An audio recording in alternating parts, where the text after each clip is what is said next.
বক্তব্য হচ্ছে যে এখানে সমস্যাটা প্রথম হয়ে গেছে যে এনসিপি তো তখন ছিল না, তখন নাগরিক কমিটি ছিল।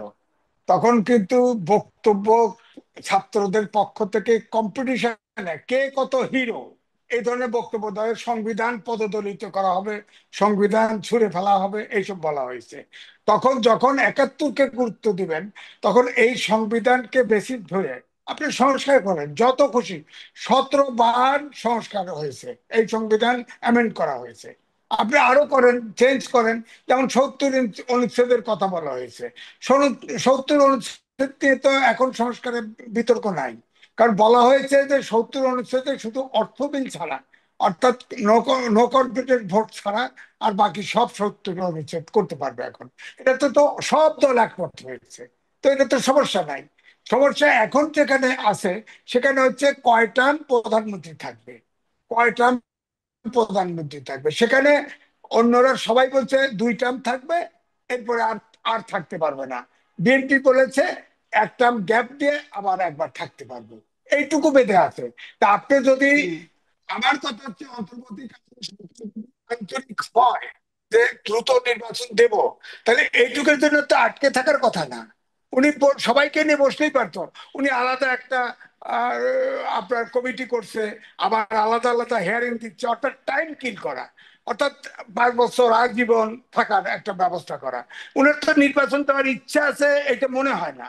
সব বাংলাদেশের সব নাগরিক কনফিউজ যে এরা এরা নির্বাচন দিতে চায় না এই অন্তর্বর্তীকালীন সরকার, এবং ছাত্রদেরকে ব্যবহার করা হয়, সব শর্ত দেওয়া হয়, নানা শর্ত দিয়ে দিয়ে এটাকে পিছিয়ে দেওয়া হয়। হ্যাঁ, এটাই হচ্ছে। তো আমার কথা হচ্ছে সব ধরেন, নাগরিক কনফিউজ, আবার একটা অংশের নাগরিক তো চানও যে এই মানে তিনি না আসলে এটা থাকুক, চায়, আরো এটা দীর্ঘমেয়াদী থাকুক। এটা থাকুক। থাকুক, যারা বলছে ইনুস সুৎখর, ইনুস অবক্ষর, তারাই এখন বলে যে আল্লাহর প্রেরিত বান্দা সে। আমাদের দেশের আপনার এগুলো যারা ওয়াজ করে তারা বলছে না তারা সুৎখর, ইনুস সুৎখর, শেখ হাসিনাও বলছে না সুৎখর। এখন তো মৌলানারা বলে আল্লাহর প্রেরিত পুরুষ। আপনার পরিবর্তন হতে কতক্ষণ লাগে? হ্যাঁ, এই হুম। জন্যই বলছি যে ছাত্রদের অত্যন্ত সজাগ ভাবে এখন রাজনৈতিক দল তাদের সজাগ। এই যে ধরেন এই যে 11 তারিখে যে আপনার 144 ভেঙে আসলো, ওখানে এনসিপির সব নেতাও ছিল না, আমরা তো দেখেছি তো। ওখানে সব সন্ত্রাসী সহ ইসলামিক দলগুলো সব ঢুকছে ওর ভিতরে, ঢুকে যার যার পলিটিক্স শেষে করছে। এখন এনসিপির ঘাড়ে পড়ে গেছে। আমার বক্তব্য হচ্ছে যে দেশে গণতন্ত্র আসতে হলে যাই হোক না কেন, ধরেন এনসিপি, আগের যে এনসিপির যে আশা ছিল এনসিপির উপরে, এখন কিন্তু সেই আশা জনগণ মনে করে না। কারণ আমি নির্বাচনে আওয়ামী লীগ 3টা বড় সংগঠন করেছিল, বড় বড় নেতা দিয়ে 300 আসনে সিট দিয়েছিল, একজনেরও জামানত থাকে নাই। আবার এনসিপির সদস্যরা কিন্তু ওই পর্যায়ে গেছে।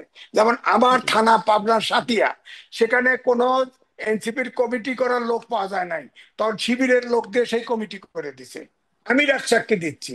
এখন আমি ওই ফরিদ সাহেবকে আমি বলে দিলাম পাবনার সাতিয়া থানায় সব শিবিরের লোক দিয়ে এনসিপি করা হয়েছে, তো জামাত করে দিবে, সমস্যা নাই, তারা করে দিবে।